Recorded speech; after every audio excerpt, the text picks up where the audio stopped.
for jumping on. I appreciate it. Look, would you mind just introducing yourself to the audience? Obviously go through a little bit about who you are, your history, and yeah, just kind of a general introduction. Hi, everyone. My name's Jane Thomason, and I've been involved in blockchain since 2016. And I probably came into it in a bit of a different way than a lot of you would have, because I didn't come in through cryptocurrencies. My son, oh no, I suppose I did in a way, because in 2010, my son told me to buy Bitcoin. And I completely ignored him, and I never bought any, and it was so cheap in those days. And he came back to me in about 2016 and he said, "Hey, Mom, remember when I told you to buy Bitcoin?" And I said, "Yeah."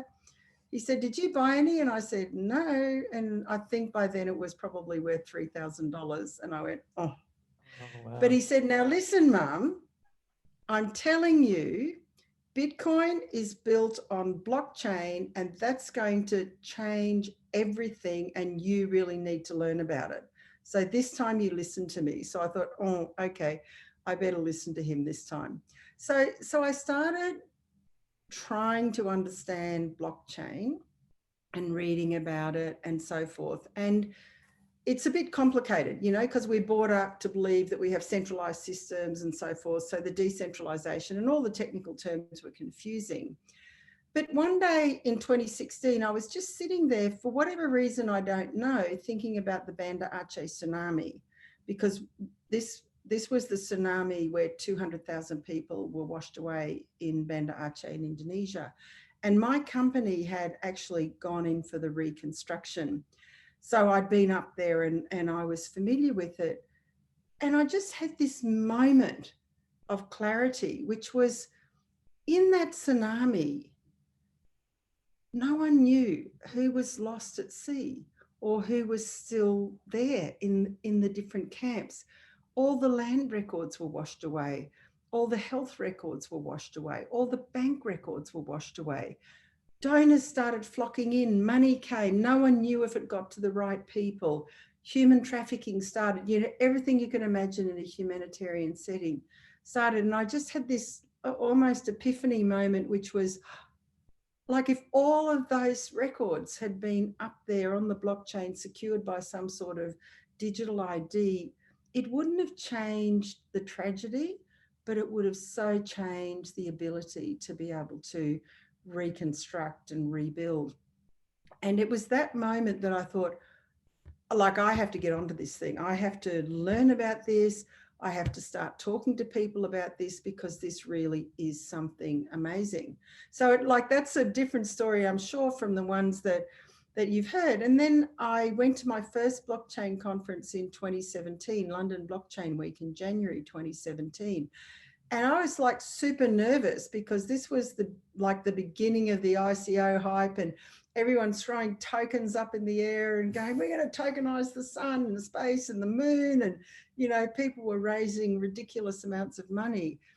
And I thought, no one's going to listen to what I've got to say.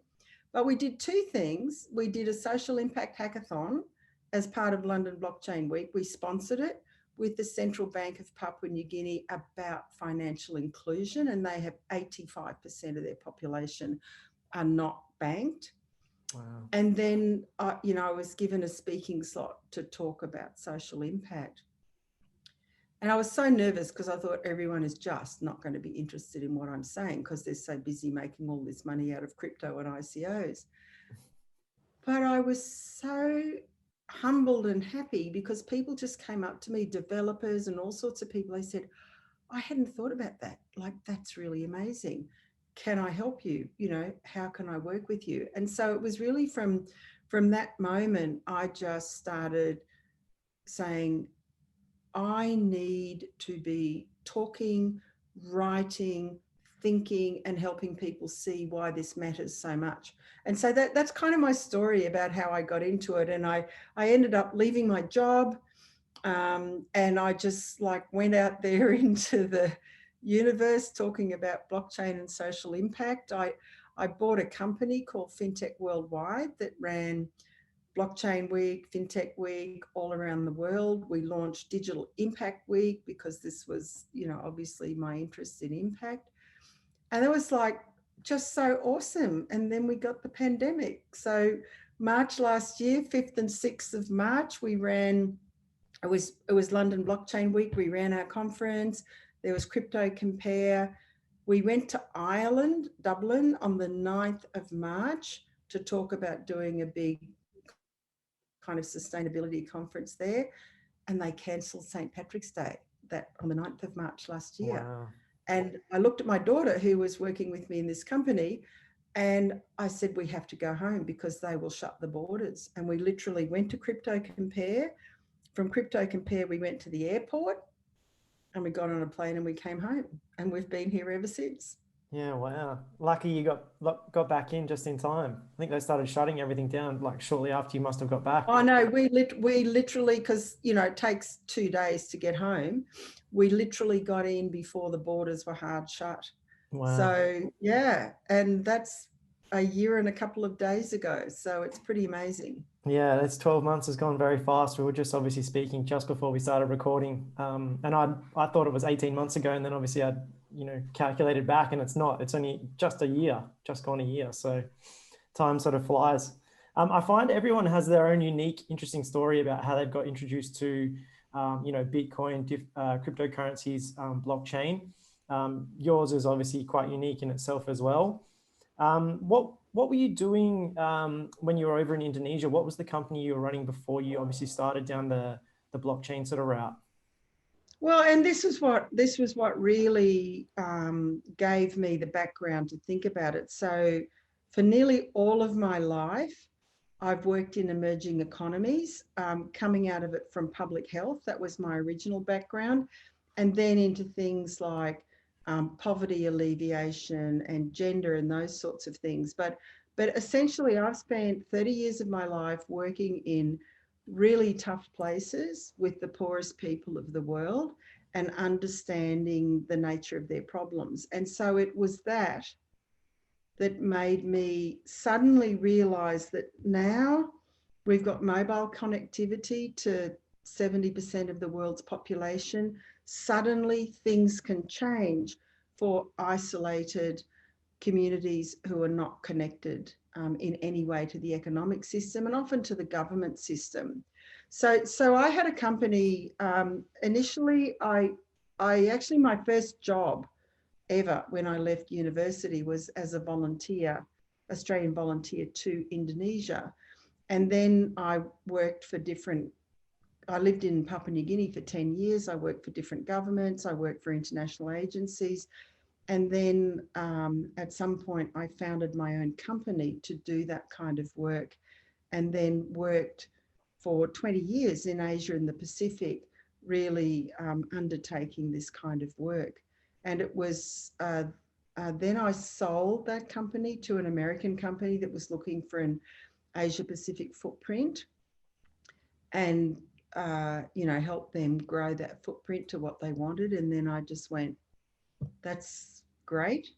I've now discovered this new thing that I think is really important, and I want to go and do that. So I resigned my job as CEO.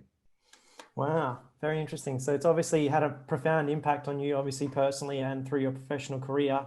What is it about blockchain technology that most sort of excites you?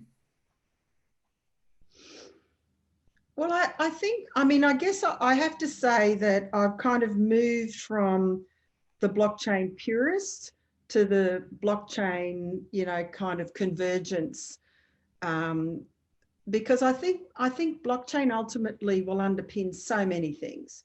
I mean, we're going to stop talking about blockchain as a vertical, and we're going to think about it as a horizontal. And so I think we're in a bit of a transition from there to somewhere else. And I think on the one side we've got the kind of cryptocurrencies and the DeFi and the NFTs and all of the things that are going on very excitedly in that world. And I'm happy to talk about that, by the way, but that's kind of not my primary interest, except to the extent that it enables people to do things that make their lives better. So for example, one of the things that happened during the pandemic, and I was talking to a great friend of mine called Luis Buenaventura, who runs a blockchain remittances company in the Philippines. And I was doing an interview with him because one of the things that's happened with remittances is that they've all gone mobile, and you know, some of them have gone blockchain. And he was talking about what had happened in the Philippines. But one of the things that he said to me was, like, we've observed this phenomenon because we have a lot of, you know, small micro entrepreneurs in the Philippines, and they earn their money by buying Netflix and Spotify cards and selling them in the village. But when the lockdown happened, they had no way of getting the foreign exchange to buy the Netflix and Spotify cards because all the cash shops shut down. And so they started using crypto. So one of the stories that I'm hearing around emerging economies is ways that people during the pandemic have kind of pivoted, I suppose, or started seeing crypto as something that helps them solve a problem that they've got. And that includes, you know, the places like Venezuela and Lebanon and countries where the bottom's fallen out of their currency, so people are using it as a store of value, but also where people are using it, like the Philippines example, for foreign exchange. So it is sort of interesting, but that's not my main focus, just in terms of where I see the big opportunities being. But having said that, everyone's locked down in their home. So I think more people are starting to do crypto and DeFi and things than ever before, because A, they've got time, and B, they can earn money doing it. So, you know, it's just sort of interesting to watch this whole thing unfold.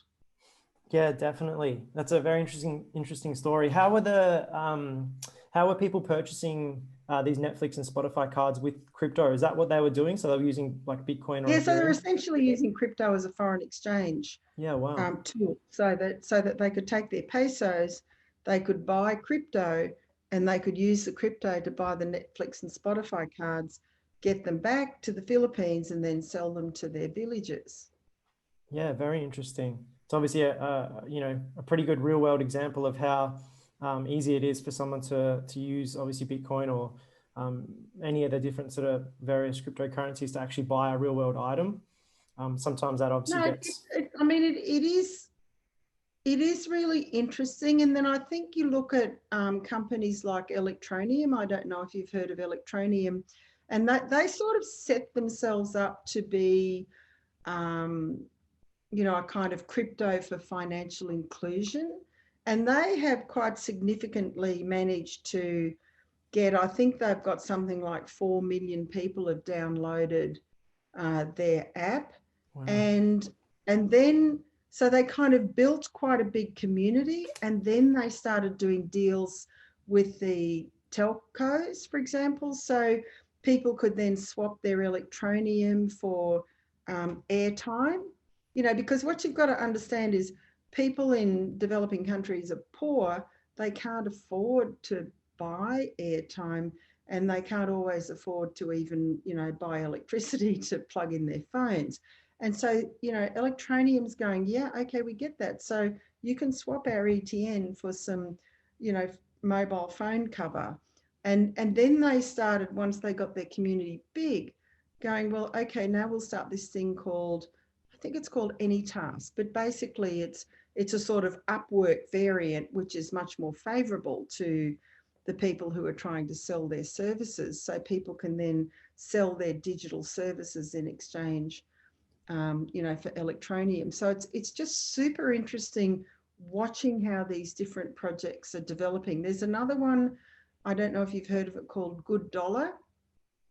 So they're kind of the philanthropic arm, maybe, I would say, of eToro. But basically, they're again getting the community onto their app, receiving their good dollars, and then they start a marketplace. But it's a marketplace, you know, for the poor. So these things are super interesting to me as they develop. And the other thing that was interesting to me was, I don't know if you've seen a report called We Are Social 2020. So We Are Social basically maps what's going on all around the world with social media and equivalent things. And for the first time, We Are Social 2020 reported on the proportion of the population who own crypto. Now, you may or may not be interested to know who's in the top 10. I'm going to ask you that question. Who's in the top 10 of owning crypto? Look, to be honest, I wouldn't actually know if I'm honest. Okay, but I would I'm say, going to give you the answer. Okay. Because it's all emerging economies except for Portugal that comes in at number 10. It's Wow. like Nigeria and Indonesia and Vietnam and, Venezuela and Brazil and all of these countries, because it actually helps them solve a problem that they've got. And yet, I think we're going to see, because there's just the FATF report come out now. So I think we'll see where that goes. But for the moment, their governments are not heavily regulated against it, so people can actually use it in a way that helps them. Wow, that's very interesting. I wouldn't have picked the top 10 countries to all be emerging economies. I did actually have a conversation with a gentleman from Nigeria last week, which I found quite interesting. He was head of a basically kind of almost like a charity, I guess. It was more of a social movement, and they were struggling to move money in and out of Nigeria, and they were actually using Bitcoin and other various sort of cryptocurrencies to do so, to obviously help fund their charity and their social movement. So that's quite interesting in and of itself. Look, I know you've got... Nigeria is interesting because, so I actually did a hackathon in Nigeria in 2018 and spoke at a conference and have a lot of kind of contacts in Nigeria. But the Nigerian central banks actually recently moved quite heavily, not to close down cryptocurrencies, although there's a lot of people who would say that they were, but to try and kind of get a little bit of regulation about it. And so this is one of the things that I think we're going to see coming, because obviously the risks that the regulators see about crypto is the, money laundering and terrorism financing. And so there's a lot of countries that may or may not be using it for that purpose, and their jurisdictions are starting to go, okay, stop, we can't have it like this anymore. But Nigeria is a place where people, in the markets and places, people are freely using crypto to trade because it works better than their traditional currency. Yeah, that's what the gentleman was saying as well. He was saying exactly that. It works a lot better than their local currency. And it's also like quite a lot easier for them to, make international trade agreements and stuff as well, if they run like a small business, or if they needed to send money to their family overseas and stuff like that. So that's obviously just one use case for, Bitcoin and obviously the various other cryptocurrencies in the space. Look, I know you hold quite a large number of roles, I believe. You have an extensive background, obviously. You've been featured in Forbes. I know you're also head of, I think it's like a local hospital in the Queensland. No, that's historical. That's historical. Oh, is it? Not now. Not currently? Yeah, that was Okay. before. Okay. Yeah. Back in the day. I wanted to ask you, did you think that, so sort of almost going back to when you were introducing yourself and talking about the tsunami that hit Indonesia, did you feel like do you feel like there's some form of use case for blockchain technology within the medical and sort of healthcare industry as well? Oh, totally. I just wrote a chapter in a book on health technology, which outlines this. So yes, absolutely. And there's a whole journal on blockchain in health technology with Tori Sinaj. Have a look out for it. And I think if we've ever seen an opportunity for blockchain in healthcare, it's during the pandemic. In fact, if you'd have asked me 6 months before the pandemic about what I thought about blockchain in healthcare, I would have said to you, there's all of these possibilities, but it is so regulated and people are so set in their ways, it's going to be super hard to be able to penetrate. But one of what I see as an opportunity with the pandemic is that all of those legacy curtains kind of fell away, because people were so busy, you know, both in terms of secure data sharing, supply chains and provenance of PPE equipment, and then monitoring people remotely, and the contact tracing and the sort of COVID passport idea. You know, there were so many ways in which blockchain companies pivoted and started going, yeah, you know, we can help you here.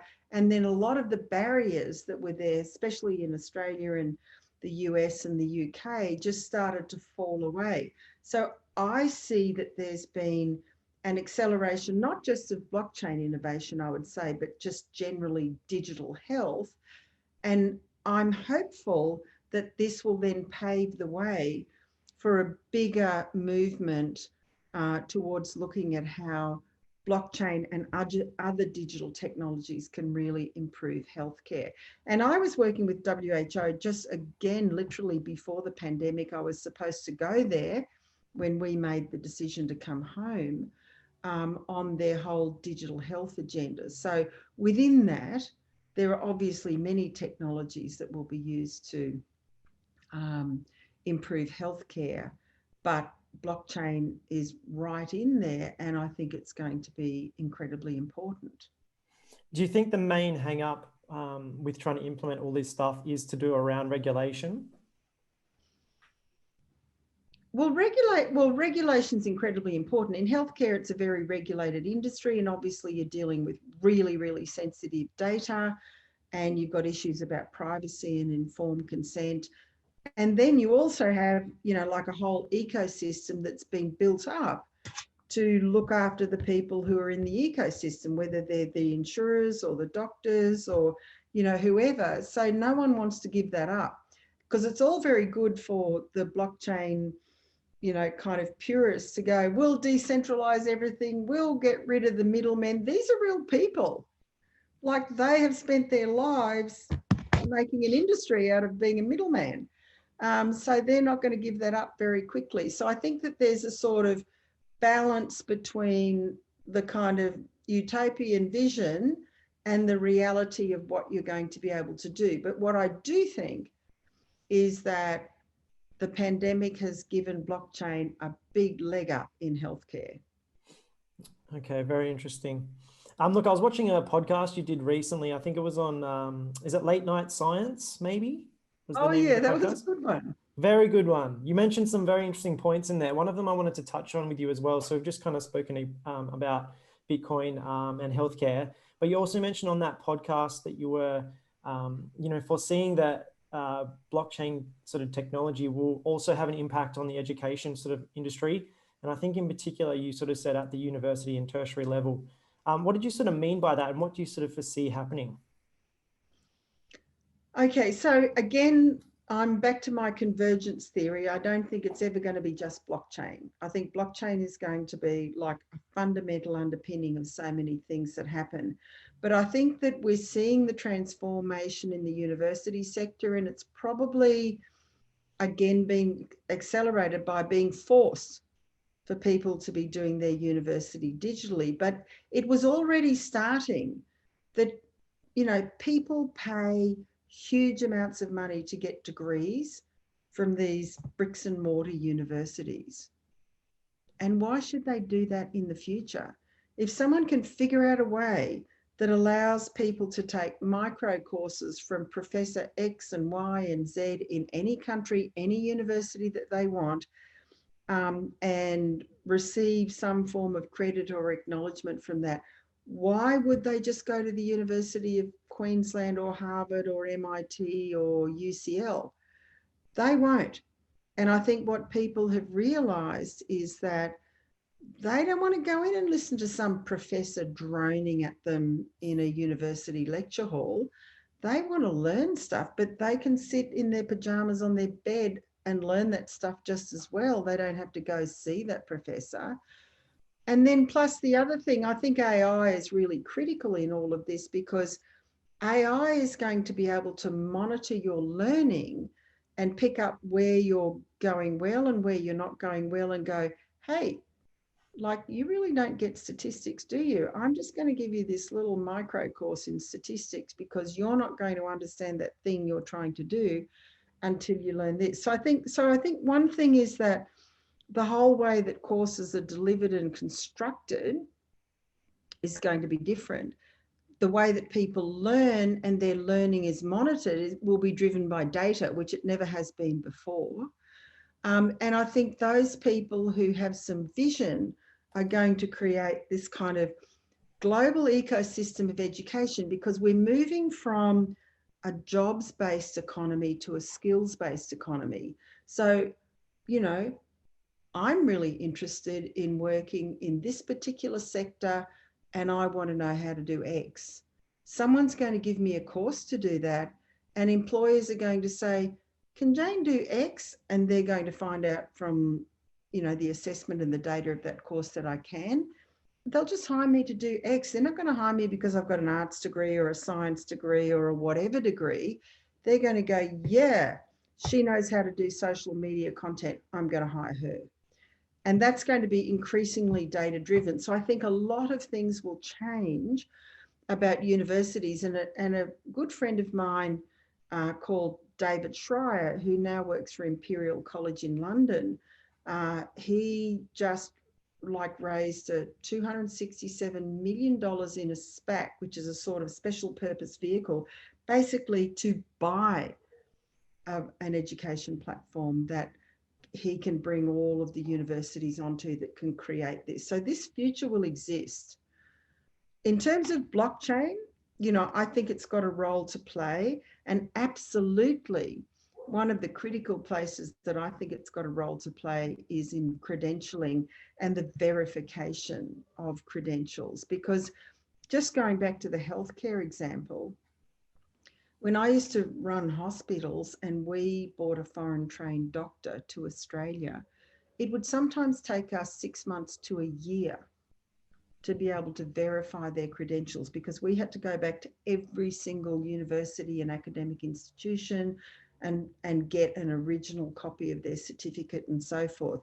Whereas if you can actually, create that kind of, you know, digitally enabled identity, connecting people to their original certifications from their graduating universities, it's just going to make this mobility for people so much easier and better and safer.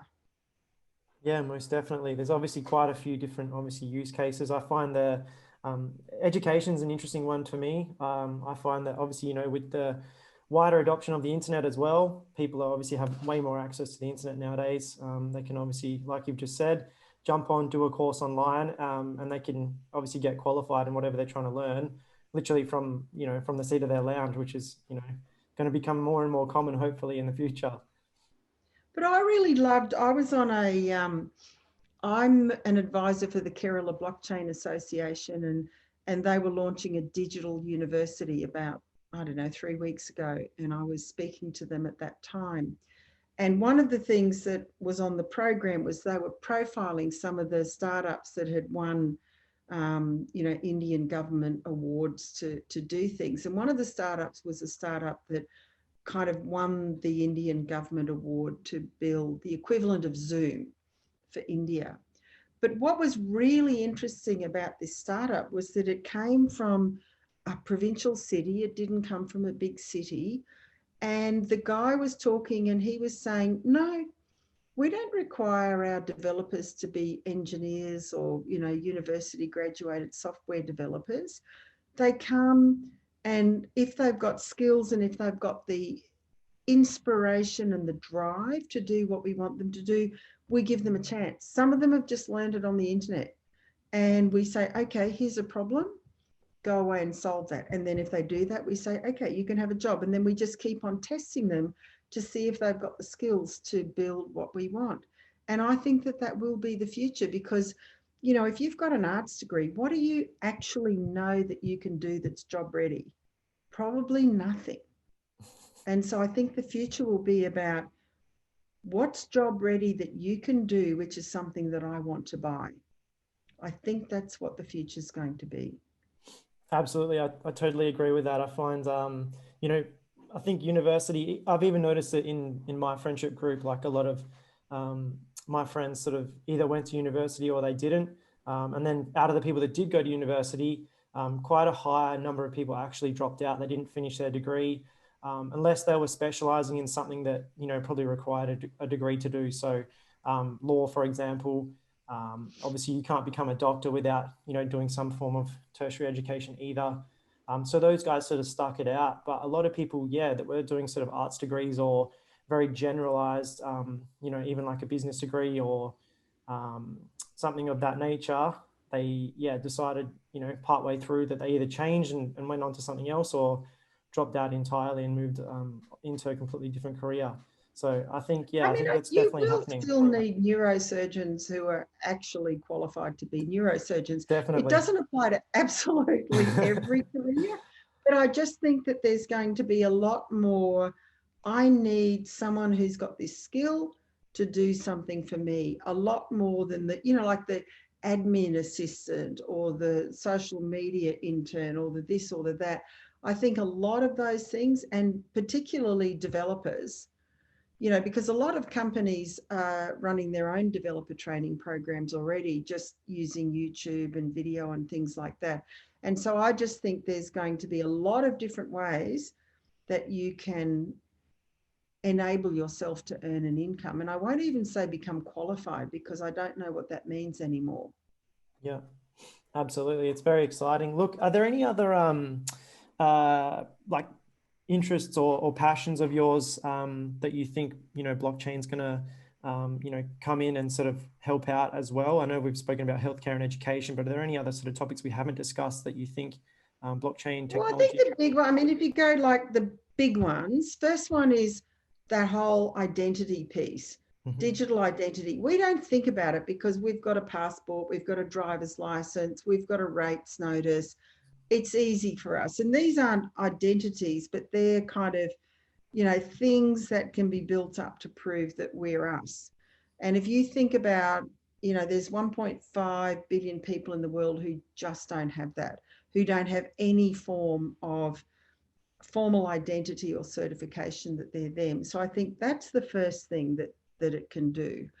The second thing where, you know, obviously blockchain is moving fastest is in financial services, and not crypto, but mainstream financial services, because it enables a whole lot of things around efficiency, transparency, settlement, all sorts of things that are going to just enable financial services to be faster and more efficient and more transparent. And, you know, that's why 400 banks are all researching blockchain at the moment, and 40 central banks are looking at it. And the whole discussion about central bank digital currencies really central to that. So everything in financial services potentially is going to be something where there's opportunity for blockchain either to improve traditional services or to disrupt. Because obviously if you look at the absolute boom in DeFi at the moment, what DeFi does is it allows the traditional financial services to take place, but kind of removes the middlemen, because it uses automation and smart contracts to do the things that middlemen used to do. And we haven't finished the DeFi story yet. I mean, I do think the DeFi story right now is Wild West, and it's a bit like the ICO boom in 2016, 17, and there's a lot of bad players in there, but it's moving us towards a new way of thinking about financial services. So that's really important. Um, Supply chain, I've spoken about before. You know, there are so many people who are working on supply chain, whether it's from a provenance point of view or simply in a kind of efficiency, transparency, automated payments point of view, is going to be important. And there are many other ways. You know, if you think about, there's a few examples you've probably heard of, whether it's Liberland or whether it's Akon in Senegal building a blockchain city, and the governor of Nevada has recently you know, talked about allowing a blockchain city to be built in Nevada, and for tech companies coming in to set up their own local governments. You're just going to see more of that smart cities infrastructure taking place in conversation with blockchain and other technologies. So yeah, there's a lot of different areas, but the one that's obviously closest to my heart and where there is a lot of blockchain innovation is in humanitarian. And recently a group, including, the Red Cross and Save the Children, Mercy Corps, and a bunch of other people actually did an examination of whether any of the blockchain platforms really serve humanitarian well, are sort of appropriate for humanitarian because they see the benefit. And there's some discussion about even building a blockchain that can be a backbone for humanitarian, whether it's because humanitarian, a lot of it, logistics and supply chain is 80% of it, but a lot of it is getting money to people who need it in a crisis. And so there's a huge amount of interest and activity going on in humanitarian, and probably the World Food Programme building blocks is the best known, but there are many examples. Yeah, absolutely. Going back to the humanitarian one, just a small example I had. So my previous guest, I actually tried to donate to a charity he was hooked up with in Nigeria, and it was just an absolute nightmare to try and transfer money from here to Nigeria through the traditional banking system. So it's so much easier just to literally, ask for a wallet address and just say, hey, can I send you either some Bitcoin or some Ethereum or, even a stable coin, just to get some money into this charity, which I find quite interesting. So I'm glad you actually brought that up. Loads of I should say charity, because there's loads of charity platforms. There's one called Little Phil, which is an Australian one. The World Wildlife Foundation have set up a platform that allows people to donate directly to projects that they've pre-qualified. There's another one that I've been involved in called Munch, which is in the UK. Obviously, the risk you run with a charity is that you just send it to that Nigerian guy's wallet and he's spent it. So what you want to think about, what's your assurance that your money is actually getting to the person in need? But there's actually quite a lot of philanthropic and charitable projects that are going on now around blockchain and charity. So yeah, there's a lot of that going on. Are you involved in any of those at all? Oh, not me personally. I've supported, so I was an advisor to Munch. I've been, unofficial advisor, because, one of the things that I feel like is that I can be a little bit unaligned, because I've helped Little Phil and I've helped Munch and I've helped a bunch of other startups. But the minute that I start saying, yeah, okay, I'm an advisor to that one, then I'm compromised. And I think that my value is that I can look at projects all around the world and go, I think that's a really interesting one. Not because I'm getting tokens, but because I think it's a really interesting one. So I've worked with so many of them, but I tend to step back from going, I'm actually going to be an advisor and receive tokens, because I'm compromised then. Yeah, okay, that makes sense. You were running an events company as well at some point not too long ago, before the whole world sort of shut down. What were you sort of doing there? Well, FinTech Worldwide was a UK company. It was the original London FinTech Week and the original London Blockchain Week, and they'd been running FinTech and blockchain events in London for a number of years. And I started, that was my first conference I went to, and I just saw real potential to be able to kind of grow what they'd started. And they'd been running blockchain and FinTech events all around the world to something more of a community ecosystem marketplace. Because one of the issues with blockchain in particular, but not just blockchain, is you don't know what's hype and you don't know what's real. And so trying to create a trusted place where people could come for information, connections, and so forth. So, so we took this over and we were building it up to do that. And then, the pandemic has obviously at least put a halt on that for a period of time. So yeah, we were building this up, but you know, it's like everything. Forrest Gump says shit happens, shit happened, and then you've got to kind of recover, regroup, rebuild, and figure out what the next thing you're going to do is. Have you completely moved on from that company itself, or you know, are you thinking about going back to it once, you know, these travel restrictions and stuff sort of ease up? No, I think, yeah, I mean, I'm a bit of the, you know, fail fast, fail early kind of person. I mean, we weren't failing, we were going great, but COVID went, that's the end of it. Because what happened too in the UK, it was a UK company. They didn't do what Australia did and have JobKeeper and JobSeeker. They had this weird thing. I might have kept it going a bit longer, where they won't give you money for people to keep working for you. But if you put them on furlough, which means they're not working for you, they'll pay 80% of their salary. So I could have kept going and kept the staff and had them not doing anything and getting paid 80% by the British government, but that didn't make sense for me. So anyway, we kind of wrapped it into a US company that was doing fintech TV. But again, no one knew that this pandemic would go as long as it did. And so obviously some of our ideas about roving around the world and bringing insights to fintech TV didn't really work out quite as they were. So we've had to look at, well, you know, what are the options when you're in one place and in Australia? So, and you know, obviously events companies, people have run probably more webinars than anyone would have imagined, but no one's making any money. You know, that's not a business. That's a contribution to the community. It's not a business. So you have to kind of move on from that. Yeah. In terms of the going back to sort of the emerging economies we sort of spoke about a bit earlier, are there any sort of you know, emerging economies that you're actually personally working with, and that you can sort of maybe dive Yeah. into a little bit of No, stuff so that you're many. doing there? Yeah. So Indonesia is one.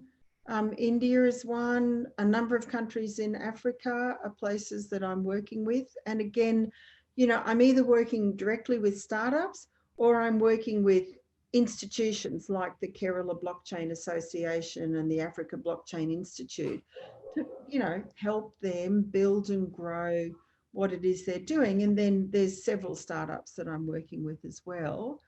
And you know,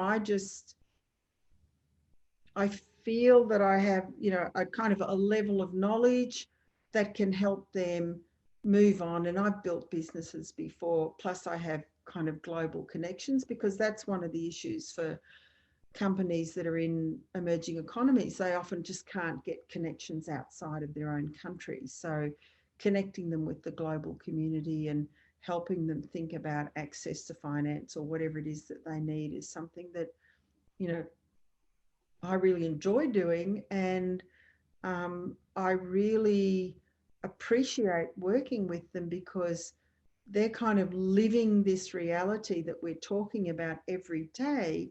And if you can help them, you know, in Indonesia, people have fallen back into poverty because of COVID, and thinking about ways which we're talking about, women in particular have been hugely disadvantaged by the pandemic.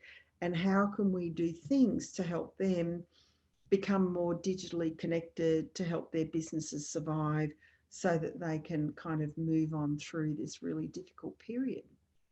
Yeah, wow. You're obviously doing, you know, quite good work. You've held a number of roles. I know in the past, you know, you've been CEOs of various companies. You've, you know, been featured in Forbes magazine. You've written a book. Out of all the sort of things that you've done, which one has had sort of the most, you know, profound impact on you, and which one are you most proud of, and why? Well, none of the things that you would expect, you know, because, you know, for example, when I sold my company to the Americans, they said we want to grow in Asia Pacific. In 3 years, I tripled the revenue. No, I went from 50 million revenue to 250 million revenue and 600 staff. But that was like just a thing I did I feel that was great. But the things that matter to me, and I'll give you an example, are when you touch the lives of a person. So I'll give you an example. In one of our hackathons in London, it was on gender equality.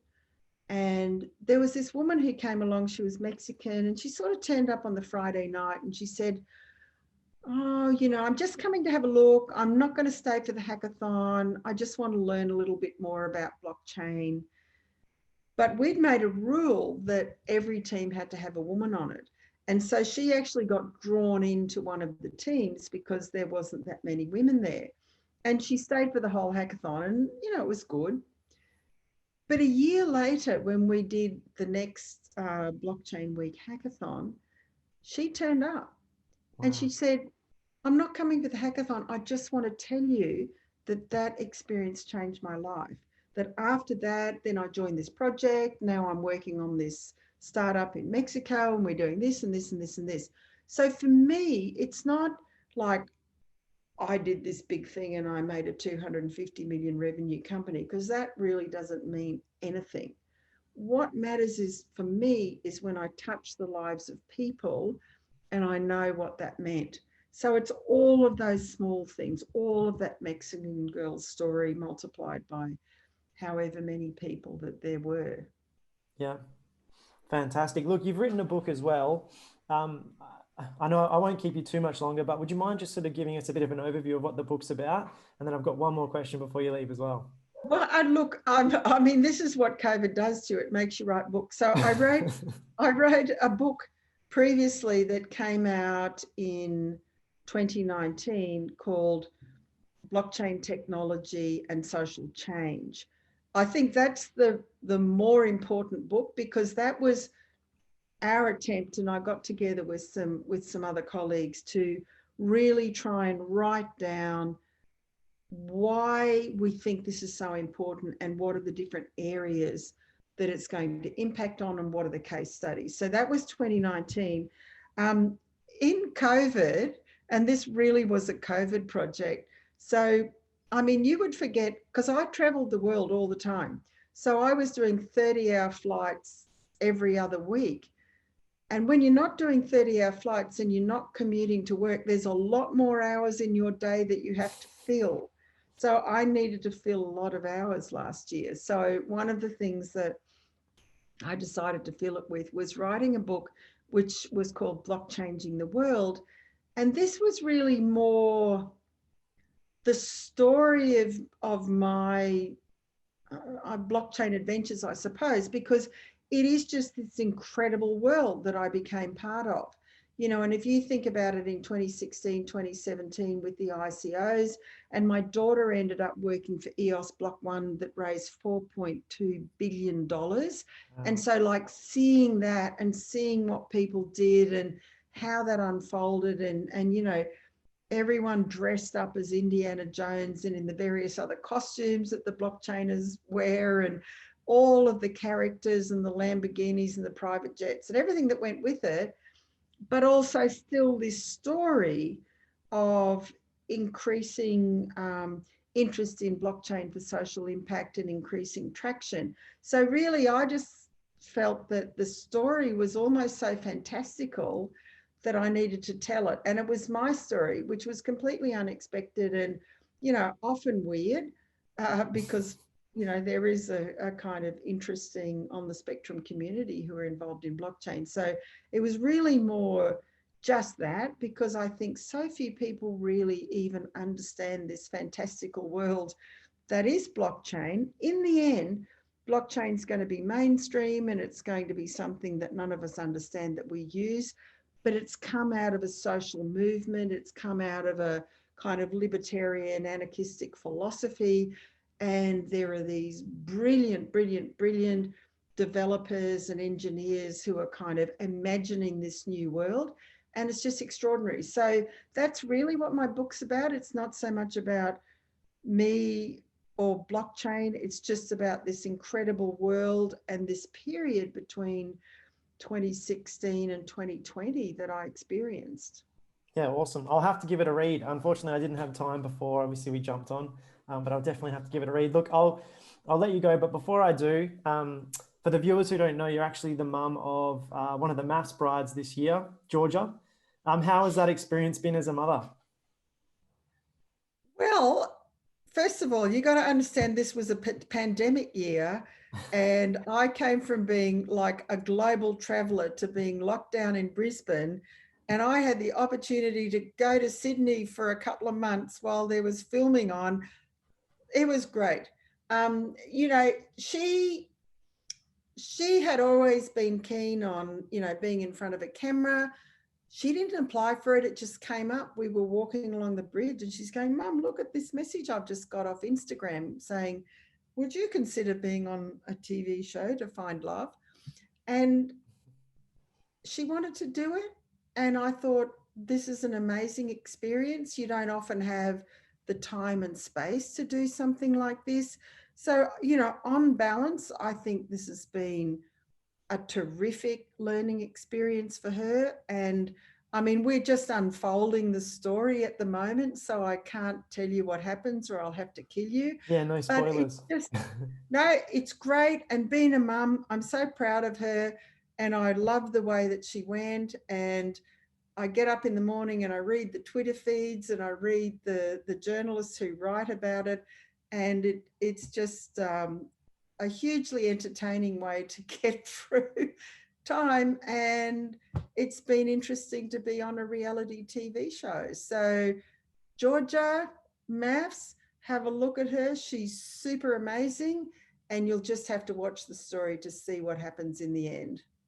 I've been absolutely, I've been roped in by my partner. I wasn't a big reality TV fan for a little while, but every time MAFS is on, every year MAFS is on, I get roped in. And, you know, Well, partway keep through on it. watching because I'm pretty sure that I'm going to get in there on the deliberations. So you might get some wisdom from me at the deliberations. So just watch for it. Oh, perfect. I'll look out for it. Thank you so Yeah. much. I won't keep you much longer. Thank you so much. Look, where can everyone sort of find you? Obviously a bit about yourself and and your company and all that sort of stuff. Look on LinkedIn. I am doing a startup, but I don't have a website for that yet. Just find me on LinkedIn. Yep. And I'd love to connect with anyone who's interested. I'm also working, anyone who is in crypto and DeFi, I'm working with a company called Novum Insights from the UK, who really have set themselves out to be one of those go-to places to find out about DeFi. So they're a great company. Feel free to have a look at Novum Insights. And yeah, link in with me on LinkedIn. And thank you so much. It's just a pleasure talking to you. No, thank you so much. I really appreciate your time. Take care. You're welcome. Now I have to go and tune into MAFS. So I'll see you later. All right. Take care. Thanks, Jane. Bye. Bye.